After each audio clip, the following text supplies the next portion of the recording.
I never imagined I would find myself in this situation when my best friend's son reached out to me. Initially, I thought it was just a simple request for assistance. He needed advice for a job interview and wanted someone with experience to review his resume. Without hesitation, I agreed, as I had practically helped raise him.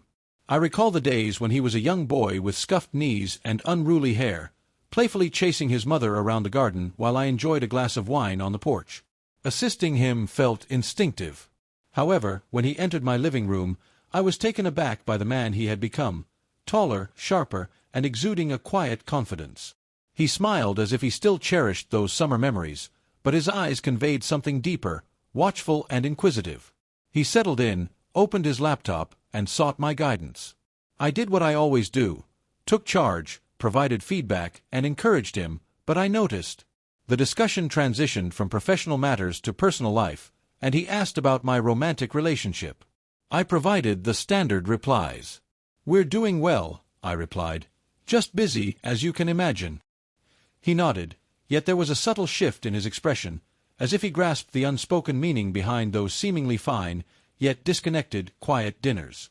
Empty space in bed affection that had turned into routine. He didn't press, but he looked at me for a second too long, and I looked back. That night after he left, I stood in front of the mirror brushing my hair, and my mind kept circling back. The way he laughed when I teased him, the way he leaned in when I spoke. It wasn't obvious, but it wasn't accidental either. I told myself I was overthinking, that it was nothing, but I still lingered in front of the mirror longer than usual, still went back and reread our brief text exchange with a little too much interest. Still felt that flicker deep in my chest. I didn't recognize the feeling at first. It had been so long since anyone made me feel seen, noticed, not just a wife, not just a mother, not just someone's best friend, not just me. And he had noticed. Maybe he didn't mean to, maybe I imagined it, but I felt it all the same. The next day, I went about my routine chores, work, errands. I answered my partner's calls, smiled at neighbors, played the role I always played, but under all of it there was a hum, a quiet, persistent reminder that something had shifted. Nothing had happened, nothing inappropriate, but it had changed all the same, and I couldn't stop wondering why I felt guilty for something I hadn't even done. A week passed before he reached out again. This time it wasn't about jobs or resumes. He just asked if I had time to talk, said he'd been feeling overwhelmed. I told him to come by. I didn't even think about it, I just said yes. The moment he arrived, I was able to tell that something was not the same. He was not exhibiting his typical poise. His defenses were lowered. He expressed a sense of being trapped, describing how everything in his life seemed uncertain, and he felt lost in his direction. I listened to him and assured him that those feelings were completely normal, and that he didn't need to resolve everything immediately. He regarded me as though I were the sole individual to have expressed that sentiment to him, as if my words carried significant weight. I shared a light-hearted joke to ease the atmosphere, and he responded with a subtle smile that suggested he was holding back some thoughts. He remarked, "You consistently have the right words." Once again, there was that invisible thread drawing us closer, not in a physical sense, but emotionally. It unsettled me how significant it was to hear those words, how much I craved them as well. He lingered longer this time, and we engaged in conversation about everything and nothing. At one moment, he reached for a glass, and his hand brushed against mine, just a fleeting touch, yet every nerve in my body responded. I pulled away a bit too quickly. He noticed, though he said nothing. The atmosphere shifted after that moment, charged with an unspoken understanding that we both chose to ignore.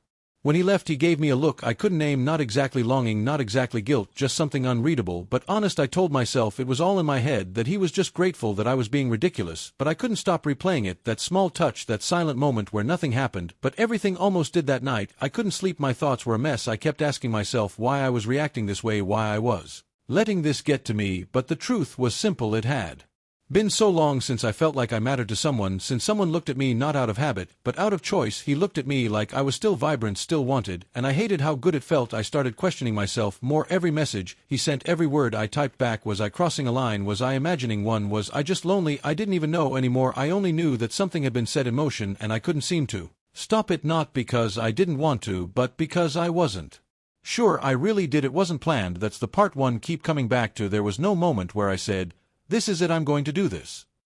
It wasn't the instant he entered that I realized something was distinct. He regarded me as though the silence that enveloped us had been intensifying since our last encounter with it. Each word we shared carried the weight of unspoken thoughts, and we found ourselves standing in close proximity, perhaps too close. I made an effort to maintain composure, yet I sensed his gaze upon me. He arrived to deliver an item, mentioned he had a brief pause between meetings, and expressed his gratitude once more for my assistance. He mentioned that he had a brief interlude between meetings and expressed his gratitude for my support. He offered a compliment on a trivial detail, which brought a smile to my face. I think I responded with a half-hearted joke trying to brush it off, but I couldn't. There was a pause. I looked up, and he didn't look away. There was this unbearable stillness between us. Then it happened. He leaned in. I should have stopped him. I didn't react to his gesture. It wasn't soft or sweet. It was messy, impulsive, years of restraint crashing all at once. I pulled away for a second. My mind screamed that it was wrong, but my body didn't move. He looked just as stunned, but he didn't apologize. He just whispered, "I've wanted this for so long." That should have been the line, but it wasn't. I kissed him again, harder, and that was it. Everything blurred. We let go completely afterwards. The silence was different. He laid next to me, breathing heavy, his hand on my skin, like he didn't want to let go. I stared. My heart was pounding, not from what had just happened, but from how much I didn't regret it in that moment. I should have felt regretful. I should have been drowning in shame. Instead, I felt seen, wanted, alive, in a way I hadn't.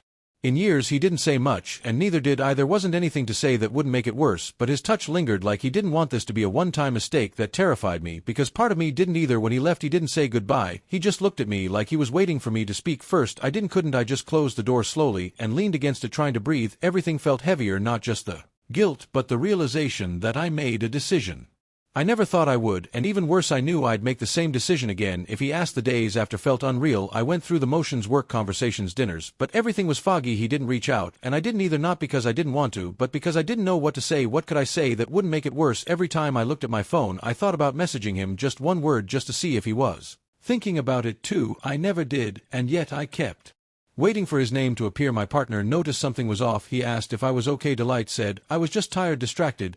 He believed me. That almost made it worse. The trust, the normally, it all felt like a quiet judgment. I recoiled internally each time he made contact, not due to him, but because I found myself unable to avoid contrasting my current feelings with him, cold and mechanical, as if we were merely upholding something that had long since diminished.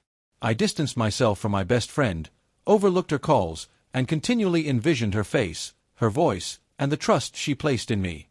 The sensation of guilt was more intense than anything else, not solely due to my actions, but also because of the company I kept during that time. I considered the possibility of compartmentalizing it, convincing myself it was merely a momentary lapse. However, it didn't resonate as a mere slip. Instead, it felt like an unveiling, as though a part of me had been overlooked for an extended period. At last, I encountered his face once more.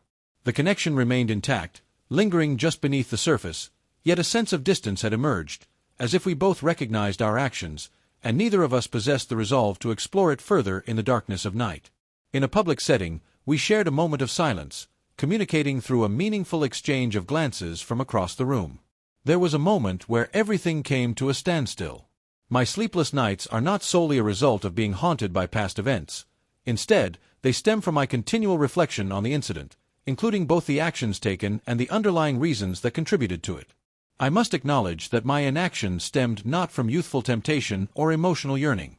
I conducted myself in a certain way due to my deep yearning for connection and the need for something that reaffirmed my existence, and he provided that for me. Not through charm or deception, but through his presence. He regarded me as if I held significance, as if he recognized the version of me he had encountered before. The years of routine had enveloped me, leaving me uncertain about what lay ahead. I was uncertain about whether I would ever make a confession, and equally unsure if he would choose to contact me again. While a part of me wishes he would, another part hopes he does not. However, I am confident of one thing: everything has changed, including myself, my relationship, and my self-perception.